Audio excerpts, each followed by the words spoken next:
यो नः प्रचोदयात्।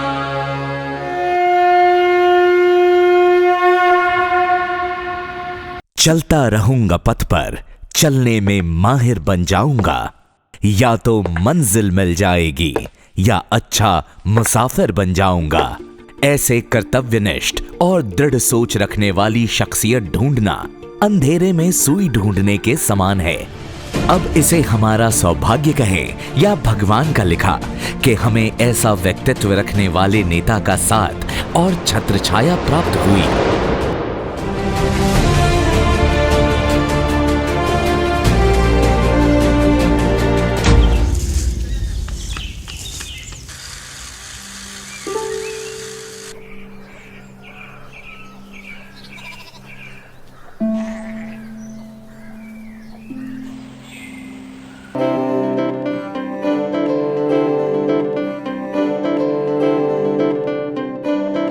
आपका जन्म 27 जनवरी 1952 को पिता श्री रघुवीर शरण तथा माता श्रीमती संजावती के घर हुआ। आपके जन्म स्थल होने का सौभाग्य बुलंदशहर जिले के स्याना कस्बे के निकट चित्सौना गांव को मिला। किसी को क्या मालूम था कि आपका जन्म परिवार के नाम के आगे 4 चांद लगा देगा। आपके जन्म के शीघ्र बाद पिता श्री रघुवीर शरण जी दिल्ली में आकर बस गए और ठेकेदारी करने लगे। यह शायद इतिहास रचने की दिशा में पहला कदम था। आपने अपनी स्कूली शिक्षा देवनगर स्थित निगम विद्यालय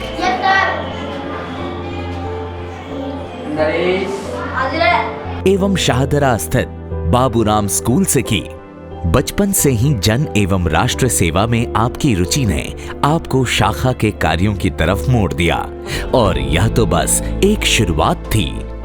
आपने अपनी स्नातक शिक्षा प्राप्त करने के लिए दिल्ली विश्वविद्यालय के श्यामलाल कॉलेज में दाखिला लिया।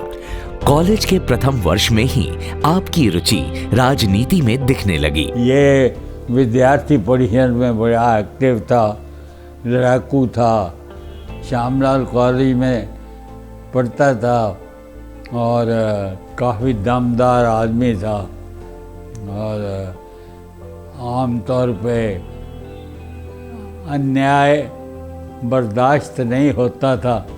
सामने स्टेज के ऊपर ही पकड़ लेता था और उसको जकोले देता था। कोशिश की जितनी भी कर सकता था, लगा हुआ आज तक। अब इतनी मेहनत लोग करते नहीं हैं, जिसके चलते आप अखिल भारतीय विद्यार्थी परिषद की सदस्यता लेते हुए श्यामलाल कॉलेज छात्र संघ के सदस्य रहे। कॉलेज के दिनों से ही आपने जन कल्याण की दिशा में सक्रिय होकर काम करना शुरू कर दिया और बाद में इसी कॉलेज से सन 1972 में अध्यक्ष पद का चुनाव जीत अपनी राजनीति का परचम लहराया। ये जो युवाओं की राजनीति है उसमें रहे, श्यामलाल कॉलेज में पढ़ते थे, वहाँ चुनाव लड़े और बहुत ही तेज तर्रार संघर्ष करने वाले ऐसे व्यक्ति के रूप में प्रसिद्ध हो गए। और कई बार तो कहते थे, हम ही कह देते थे कि ये बड़ा लड़ाका है, यानी और किसी का लिहाज नहीं करना, कुछ भी कह देना कहीं भी बेझिझक। कॉलेज के अध्यक्ष बनते ही आपने श्यामलाल कॉलेज पर डीटीसी बसें रुकवाने एवं छात्रों को तोड़-फोड़ की राजनीति से हटाकर जैसे कार्य को सफलतापूर्वक पूर्ण किया।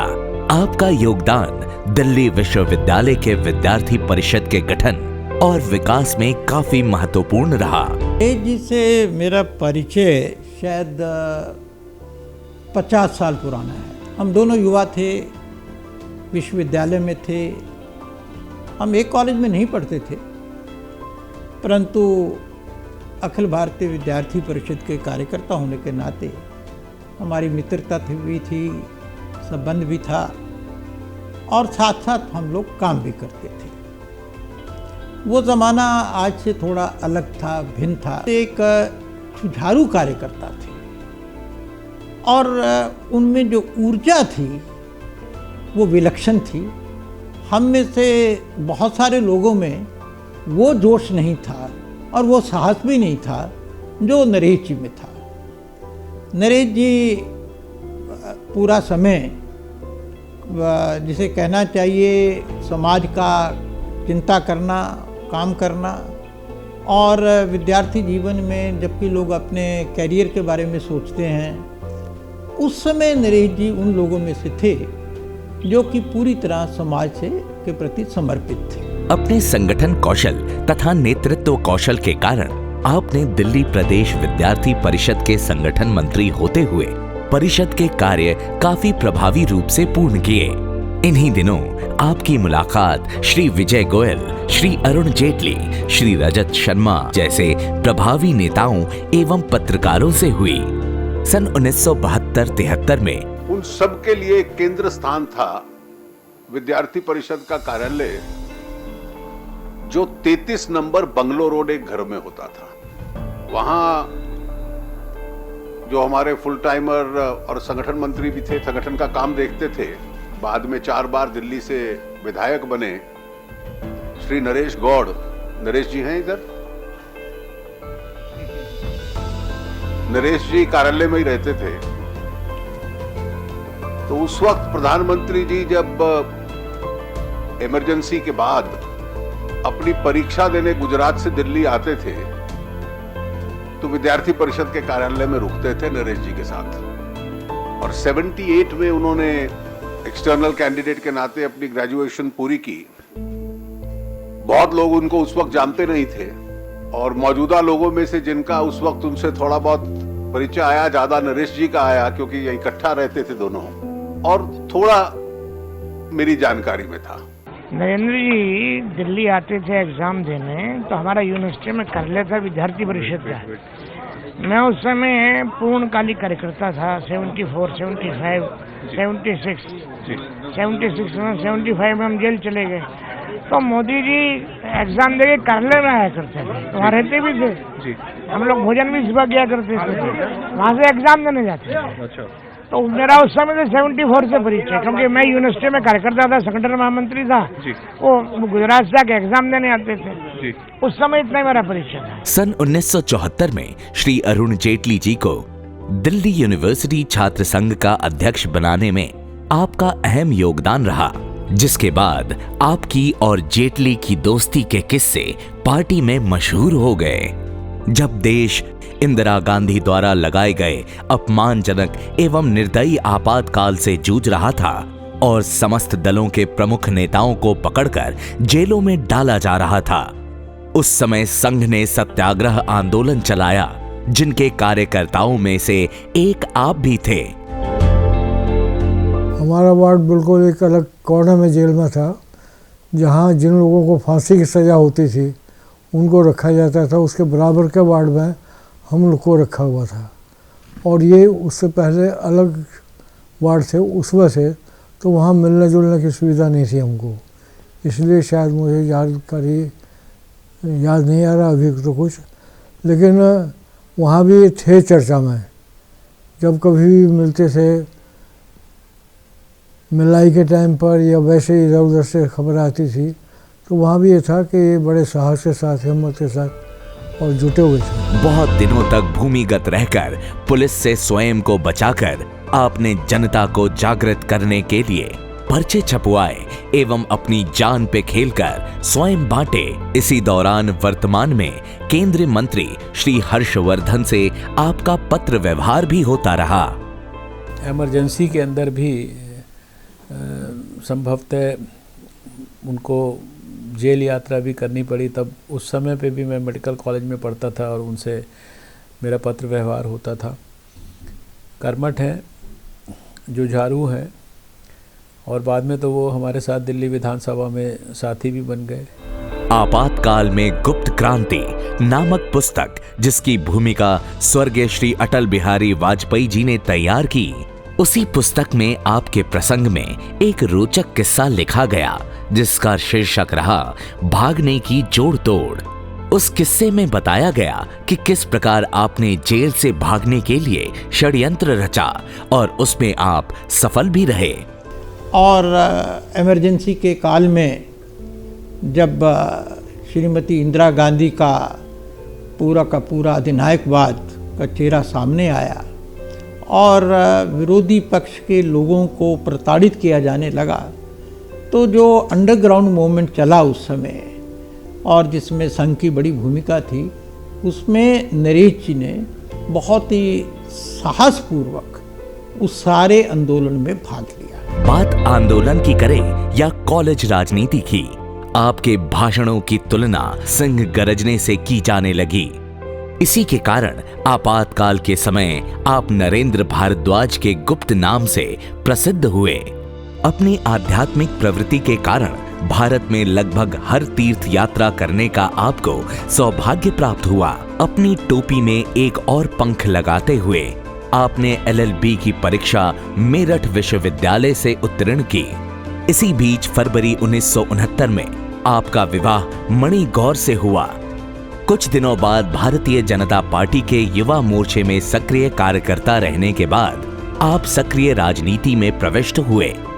अब तक संगठन के हर बड़े नेता आपके नाम से वाकिफ हो चुके थे, चाहे बात लाल कृष्ण आडवाणी या गृह मंत्री राजनाथ सिंह की हो या स्वर्गीय श्री अटल बिहारी वाजपेयी जी की। गौर साहब जितने ऊंचे राजनीतिक शिखर पर आज हैं, और आज नहीं पिछले 40 साल से लगातार उन्होंने इस ऊंचाई को बरकरार रखा, और इतनी ऊंचाई पर जाने के बाद आज गौर साहब आज भी उनके कदम जमीन पर हैं। उन्हें कभी घमंड नहीं हुआ कि अरुण जेटली जैसे उनके मित्र हैं, वेंकैया नायडू उनको गौर दादा बोलते हैं आज भी, अनंत कुमार जी जो स्वर्गवासी हो गए हैं गौर साहब बोलते थे, रविशंकर प्रसाद, बलवीर पुंज, ऐसे अनेकों नेता जो आज भारतीय जनता पार्टी की राजनीति में शिखर पर हैं, सब गौर साहब के साथ रहे, साथ काम किया और गौर साहब के जूनियर बन के काम किया। एक गौर साहब का बड़प्पन है। भारतीय जनता पार्टी जिला नवीन शाहदरा के आप महामंत्री भी रहे, जिसके चलते जिला नवीन शाहदरा को खड़ा एवं मजबूत करने में आपका मुख्य योगदान रहा। अपने पिताजी के ठेकेदारी के काम को आगे बढ़ाते हुए आपकी मुलाकात श्री VK जैन जी से हुई, जिन्हें आगे चलकर आपने अपने जीवन में गुरु का स्थान दिया। मैं गौर साहब के बारे में क्या कहूँ, उनको कहना एक सूर्य को दीपक दिखाने वाली बात है, और इस पूरे लंबे पीरियड में मैं इनके रग रग से वाकिफ़ हूँ और ये मुझे बहुत अच्छी तरह जानते हैं। और उसके बाद हम दोनों आपस में एक गुरु और शिष्य के रूप में जुड़ गए। ये समय समय पे मेरे पे आते रहे। इनको अपने से ज़्यादा दूसरों की फिक्र रहती थी। जितने भी ब्यूरोक्रेट्स थे, बड़े बड़े पॉलिटिशियन थे और छोटा वर्ग बड़ा वर्ग, हर एक की सेवा में लगे रहते थे। ये अपने से ज़्यादा चाहते थे कि दूसरों का उद्धार हो। जो भी चाहते थे खुद बिल्कुल बहुत सिंपल, बहुत सादे रहते थे, पर इनका मन से ये होता था कि मैं दूसरे का जो मेरे अंदर इन्होंने पाया वो चाहते थे इसका लाभ हर एक व्यक्ति को मिले। और वो इसलिए कोई बीमार हो, किसी भी किस्म की दिक्कत हो, यहाँ तक कि अरुण जेटली को 99 में मेरे पास लेके आए, तब मैंने उनको कहा कि इनके यहाँ तो ये बनने वाले हैं और ये मिनिस्टर बनेंगे। हर्षवर्धन जी, अनंत कुमार जी, इवन अटल जी के यहाँ, प्राइम मिनिस्टर के यहाँ हम लोग जाते रहे। और यही नहीं, इन्होंने सारी यात्राएं मुझे, सारी देवियों के दर्शन और वो कराए। हम देखने में दो शरीर हैं पर जान एक ही हैं। हमें टेलीपैथी हो जाती है, कुछ भी आभास हो जाता है। ये बहुत सारी चीज़ें मेरे पास लेके आए और मैंने इनको पहले ही बता दिया कि ये तो ऐसा हो रहा है। हमारे गुरुजी का जब स्टैचू बना तो मैंने कहा ये 45 kg के होंगे, और ये जब ये लेके आए तो देखा तो वही हुआ। इनका जो 25-26 साल का हमारा साथ है, हम एक दूसरे को भूल नहीं सकते। और जीवन में भी मेरी यही माँ भगवती से प्रार्थना हो, इनको बहुत दीर्घ आयु दे, इनके परिवार को दे, इनके सारे कुटुंब को दे। ये जितने लोगों से जुड़े हुए हैं, हर एक के दुख में सबसे पहले आगे जाके खड़े होने वाले व्यक्ति हैं। धर्म ध्यान में इतने ज़्यादा इनको लगाव है कि मंदिर में भी खुद नहीं औरों से भी लेके और उसका जीवोद्धार करते रहे, आगे बढ़ाते रहे। उनके द्वारा आपकी मुलाकात एक ऐसे सिद्ध पुरुष से हुई जिनकी कही हर बात आपकी जिंदगी में सत्य हुई, जिनका नाम था स्वर्गीय श्री रामचरण तिवारी जी। हम दोनों की मुलाकात एक हमारे गुरु भाई के रूप में मेरे गुरुदेव जो 106 साल में रामचंद्र तिवारी के यहाँ हुई, और उन्होंने 93 में बताया था कि आप नरेश गौड़ नहीं नरेंद्र हो, नरेंद्र राजा, आप जो है विधायक बनने वाले हैं, जय जयकार होने वाली है, माला पड़ने वाली है। और जो बताया गया था सब वैसा ही हुआ। हमारे गुरुदेव का 106 साल में 27 फरवरी 1996 में देहांत हुआ। उनका कहना मानो आसमान का इशारा था, कल का सूरज तुम्हारा था। सन 1993 में आप पहली बार बाबरपुर विधानसभा क्षेत्र से विधायक चुने गए। विधानसभा संख्या 67 बाबरपुर से नवनिर्वाचित माननीय श्री नरेश गौड़ जी।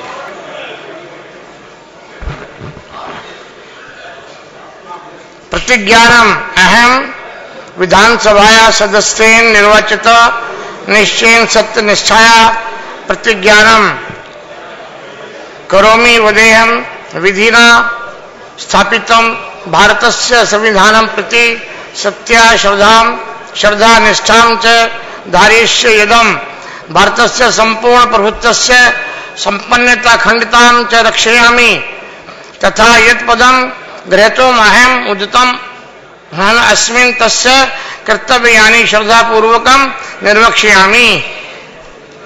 आपने पूरी दिल्ली में सबसे ज्यादा वोटों से जीत हासिल कर भारतीय जनता पार्टी का परचम पूरे यमुना पार में लहराया। बाबरपुर विधानसभा क्षेत्र, जो कि सर्वाधिक पिछड़ा हुआ क्षेत्र माना जाता था, आपकी छत्रो छाया में आकर भाग्यशाली हो गया और खूब फला फूला। क्षेत्रों की गली नाली की समस्याओं के निदान से लेकर गलियों को पक्का करवाना, पार्क विकसित कराना, वृक्षारोपण, सुलभ शौचालय आदि जैसे कार्य आपके नेतृत्व की वजह से ही संपूर्ण हुए। जो उन्होंने विकास किया है वो आज तक किसी नेता ने हमारे यहाँ नहीं किया और हमेशा हमारे कंधे से कंधे मिला कर चले। इतना पार्क बनवाना, सड़कें बनवानी और कई टाइप की फैसिलिटी देनी, सीवर लाइन डलवानी, बिजली की लाइन डलवानी, सब नरेश जी का काम। और शायद यही कारण है कि जनता ने आपको आपकी स्वच्छ छवि एवं ईमानदारी के लिए सन 1998 के चुनाव में पुनः चुना। क्षेत्र के 95% विकास कार्य आपने पूर्ण किए। जो भी पॉसिबल था, जो कर सकते थे उन्होंने कराया। डेवलपमेंट, सड़कों का, शिविर का, पार्क का, लाइट का, स्ट्रीट लाइट का, जो भी हमने उनको काम बताया उन्होंने कभी मना नहीं किया। आधी रात को भी उनको फ़ोन किया तो उन्होंने यही कहा कि आपका काम हो जाएगा, तुरंत हो जाएगा और आपको कुछ आने की ज़रूरत नहीं, मैं ही आऊँगा। जब से ये MLA हुए इन्होंने अपने प्रयासों से सारा काम कराया। हालांकि MLA फंड का पैसा हमारी कॉलोनी में नहीं लग सकता था, लेकिन उन्होंने फिर भी प्रयास करके अपना पैसा लगवाया और फिर बाद में तो कमिश्नर साहब से मीटिंग करके मिनट्स में ये ले लिया कि MLA फंड का पैसा इस कॉलोनी में जरूर लगेगा। जन कल्याण की दिशा में आपने क्षेत्र की जनता की हर संभव सहायता की, चाहे बात आर्थिक सहायता की हो या प्रशासनिक सहायता की। तो मुझे एक उनका वृत्तांत याद है। कुछ लोग उनके घर में आए और उनसे कहा कि गौड़ साहब हमारी गली की नाली साफ नहीं होती।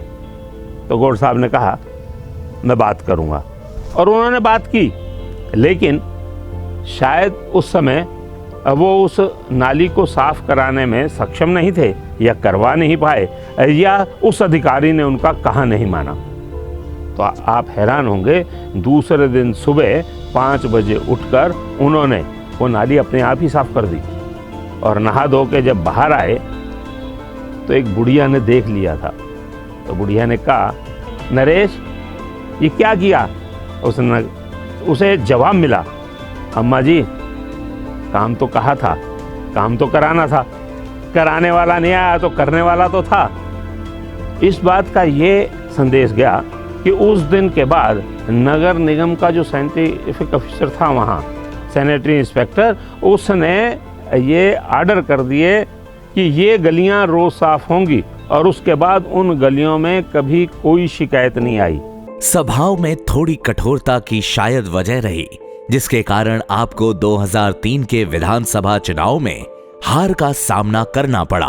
वहाँ की सरकार जितना काम करना चाहिए था फेलियर हुई है। मैं कोई राजनीति नहीं करना चाहता, पर जब श्रीमती सोनिया गांधी जी ने डांटा, श्रीमती सोनिया गांधी ने डांटा, मुख्यमंत्री दिल्ली में थे, मुख्यमंत्री दिल्ली में थे, मुख्यमंत्री दिल्ली में थे, मुख्यमंत्री दिल्ली में थे, विदेश जाने की तैयारी कर रहे थे, सोनिया गांधी ने डांटा, तब जाकर के चल गए। लेकिन क्षेत्र की जनता को यह समझने में ज्यादा समय नहीं लगा कि कठोर स्वभाव के साथ नरम दिल और विकास कार्य करने के लिए तत्पर रहना भी आपकी विशेषता थी। अपने इस मुखरपन से बहुत ही लोग उस प्रभावित भी रहे। स्पष्टवादिता के कारण लोग उनसे कभी कभी नाराज भी होते थे, लेकिन सत्यता यही थी कि उनके शब्दों में कड़वापन जरूर था, लेकिन सच्चाई भरे शब्द उनके हुआ करते थे। और आज भी उनकी शैली वही है। निरंतर उन्होंने विधानसभा का विस्तार किया, विकास किया, और कई मुद्दों पर विधानसभा में बेबाकी से वो बोले, और बेबाकी के बोलने के बाद भी जो समस्याएं दिल्ली की थी उनका निराकरण करने में एक सामूहिकता का आधार उनका सदैव रहा है। आपके पिताश्री से प्राप्त हुए धार्मिक प्रवृत्ति के गुण के कारण आपने असफलता को भी खुशी खुशी स्वीकार किया। आपके लिए यह कहना अतिशयोक्ति नहीं होगी कि अनुकूल हवाओं में चलती नौकाएं आपने पाल लिए, नौसिखिए मछुआरे घुसते सागर में अपना जाल लिए। दम है ऐसे नाविक पतवार लिए, प्रतिकूल हवाओं में बढ़ते संघर्षों को स्वीकार किए। आप इस बात से वाकिफ थे कि दिल्ली के अंदर कुछ सत्ताधारी लोगों ने अलग अलग धर्मों के लोगों के लिए अलग अलग कानून बनाकर फूट डालकर राज करने की नीति अपनाई। इसलिए क्षेत्र में कभी भी किसी भी प्रकार का कोई दंगा या हिंसा ना हो, इसके लिए किसी पद पर ना होने के बावजूद भी आपका लोगों के बीच जाकर उनसे मिलना और समझाना आपकी सूझबूझ का परिचय रहा। पार्टी में कई कार्यकर्ताओं एवं नेताओं ने आपको अपना राजनीतिक गुरु मान पूरी तरह से हुई है। उनका पूरा मेरे ऊपर साया रहा है। उन्होंने ही मुझे टिकट दिलाई थी, और मुझे राजनीति के अंदर जो मुझे निगम पार्षद बनाया है वो नरेश गौड़ जी ने बनाया है। मैं उनका पूरा सम्मान करता हूं। आज में जो मेरी इज्जत है वो गौड़ साहब की वजह से है। अपनी राजनीति की न सिर्फ शुरुआत की, बल्कि एक अच्छा मुकाम भी हासिल किया। के लिए कुछ भी मेरे लिए कहना तो एक सूरज को दीपक दिखाने के बराबर है, क्योंकि वो मेरे राजनीतिक गुरु हैं, मेरे पिता समान हैं वो, और आज मैं जो कुछ भी हूँ उन्हीं की वजह से हूँ। ये सारा जो श्रेय है वो उन्हीं को जाता है। आज मुझे निगम पार्षद बनाने के लिए, या आज मैं यहाँ बैठी हूँ, तो ये सारा पूरा श्रेय उनको जाता है। मैं उनका बहुत बहुत दिल की गहराइयों से धन्यवाद तो नहीं कहना चाहती, क्योंकि धन्यवाद इस बात के लिए बहुत छोटा एक शब्द होगा, लेकिन मैं ये कह सकती हूँ कि उनके ऊपर मेरा ये कर्ज है कि मुझे उन्होंने ज़मीन से उठाकर फलक पे बिठा दिया।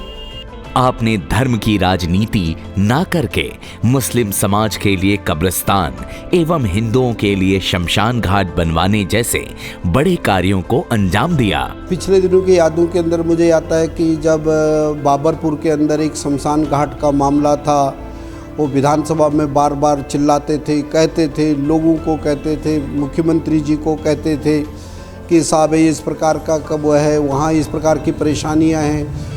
और निश्चित रूप से व्यक्ति जीने के लिए तो बहुत से काम करते हैं। जो व्यक्ति अपने अंतिम समय के लिए लोगों के लिए इस प्रकार का काम करते हैं वो अद्वितीय कार्य। आज यदि मैं बाबरपुर घाट में 1-2 बार मुझे जाने का अवसर मिला तो मैंने देखा वास्तव में उस व्यक्ति की सोच किस प्रकार की है, ये आज सब लोगों को उससे पता लगता है। आपकी कार्यशैली से दूसरी पार्टी के नेता न सिर्फ प्रभावित हुए, बल्कि आपकी कटु नीतियों एवं राजनैतिक ज्ञान के आगे ढेर भी हुए। वो अपनी पार्टी का काम करते रहे, हम अपनी पार्टी का काम करते रहे। कई बार टकराव भी हुआ, आमने सामने भी हुए, क्योंकि हम अपनी बात रखते हैं, वो अपनी बात रखते हैं।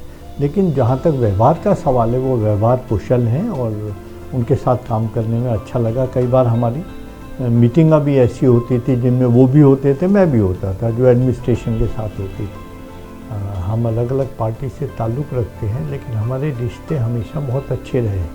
और ये कायदा भी होता है कि आप यहाँ पार्टी का सवाल होता है, हम अपने लिए कट्टर हैं, वो अपने लिए कट्टर हैं, लेकिन जहाँ उनका जाति सवाल है मैं उनका बहुत सम्मान करता हूँ और अपनी बहुत बहुत शुभकामनाएं देता हूँ। सदन में बेबाक तरीके से आवाज उठाने का वो अंदाज हो या सही समय एवं जायज मुद्दों पर विपक्ष को घेरना।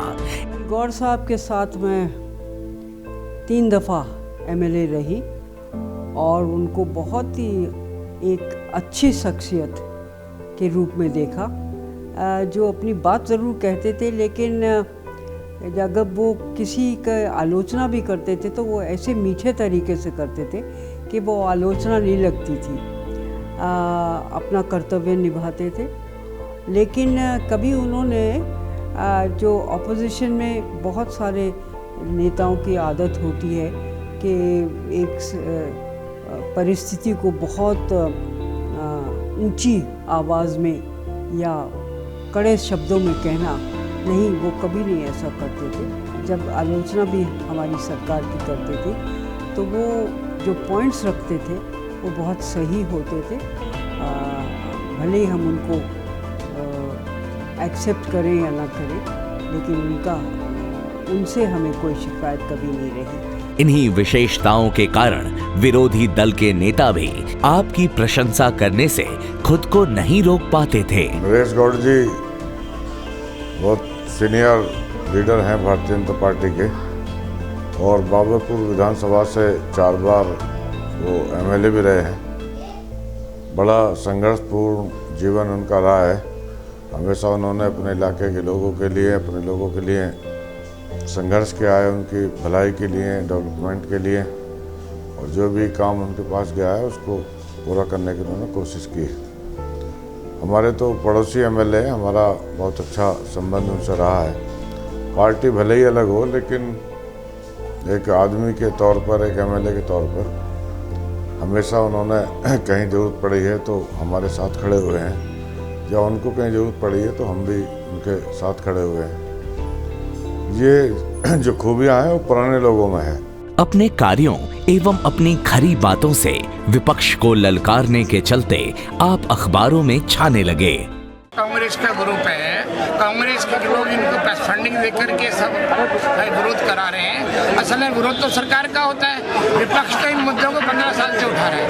हम 15 साल से विधायक हैं, 2000 से लेकर 2013 तक सारे बिजली पानी के मुद्दे पर जितना आंदोलन बीजेपी ने किया है, केजरीवाल ग्रुप तो उसका 5% भी नहीं है। ऐसा नहीं, ये सब लोग कांग्रेस के हाथों में खेल रहे हैं। कांग्रेस के लोग इनको फंडिंग कर रहे हैं। उनको लग रहा है कि चुनाव होगा, ये लोग चुनाव लड़ेंगे, 500-700 वोट ले जाएंगे तो उससे बीजेपी को नुकसान होगा। भाजपा को नुकसान होने वाला नहीं है। देश की जनता, देश का वोटर बहुत समझदार है, वो समझता है कौन वोट काटने के लिए खड़े हो रहे हैं। बिजली पानी के मुद्दे पर आए, हम तो पहले से मुद्दा उठा रहे हैं।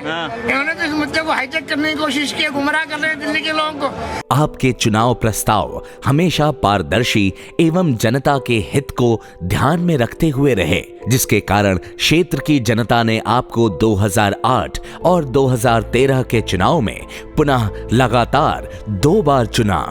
बीजेपी के नरेश गौड़ यहाँ से 4 बार विधायक रहे हैं। पिछली बार हुए चुनाव में बीजेपी के नरेश गौड़ को 34,180। हमने इस विधानसभा में जितने विकास के काम थे लगभग सब कर दिए। एक 1.5 नंबर 52 बची है, उसके सारे चैनल पार कर दिए। एक चैनल बचा, इसी कल मीटिंग है एनजीटी की, उस एनजीटी में वो पास हो जाएगा तो यहाँ का ड्रेन का काम शुरू हो जाएगा। यहाँ पे कह रहे हैं कि आपने एक आदर्श विधानसभा बना दी। एक भी काम ऐसा नहीं जो मैंने छोड़ा। इस पार्क में हम खड़े हैं ना, मैंने 25 साल पहले बनवाया था। बारात घर मैंने बनवाया था। ऐसा कोई काम नहीं है इस इलाके में जो मैंने ना बनवाया, जो मैंने ना किया। मैंने अपनी विधानसभा में 2 बार ये वेलकम में 12 बेड का जच्चा बच्चा केंद्र बनवाया, और 12 बेड का करदमपुरी में अब चल रहा है काम। वो विधानसभा मेरी बदल गई। मैंने अपने फंड से पानी का 200-250 मीटर का बोर में ट्यूबवेल लगवा रहा हूँ। उसमें क्लोरीन वोलोरीन सब जो भी कुछ होता है सारा पानी, मतलब पीने वाला पानी मिलेगा, और उसको मैं सारे इलाके के अंदर लाइनों से जुड़वा दूंगा। जब ये पैदा नहीं हुए थे, नगर के मेंबर नहीं थे, उसके पहले हमने मुहूर्त किए। 20 साल में विकास के सारे काम कर दिए। एक काम बचा ड्रेन का काम शुरू होने वाला है। सन 2014 के चुनाव में राजनैतिक परिस्थितियों के चलते उपचुनाव में आपको एक बार फिर हार का सामना करना पड़ा। इसी दौरान आप काफी समय तक अस्वस्थ भी रहे, परंतु आपने हार नहीं मानी। आपकी इस राजनीतिक सफर में काफी प्रतिकूलता एवं चुनौतियां आई, परंतु आपने हर चुनौती का सामना किया एवं विजय प्राप्त की। जीवन के बारे में, उनके कद के बारे में 2 लाइनें कहूँगा। किसी को हो न सका उसके कद का अंदाज़ा, किसी को हो न सका उसके कद का अंदाज़ा, वो आसमां है, वो आसमां है मगर सिर झुका के चलता है। अब तो समस्त क्षेत्र की जनता की बस एक ही दरख्वास्त है, एक कोशिश और कर, बैठ ना तू हार कर, तू है पुजारी कर्म का, थोड़ा तो इंतजार कर। विश्वास को दृढ़ बना, संकल्प को कृत बना, एक कोशिश और कर, बैठ ना तू हार कर। जय हिंद, जय भारत।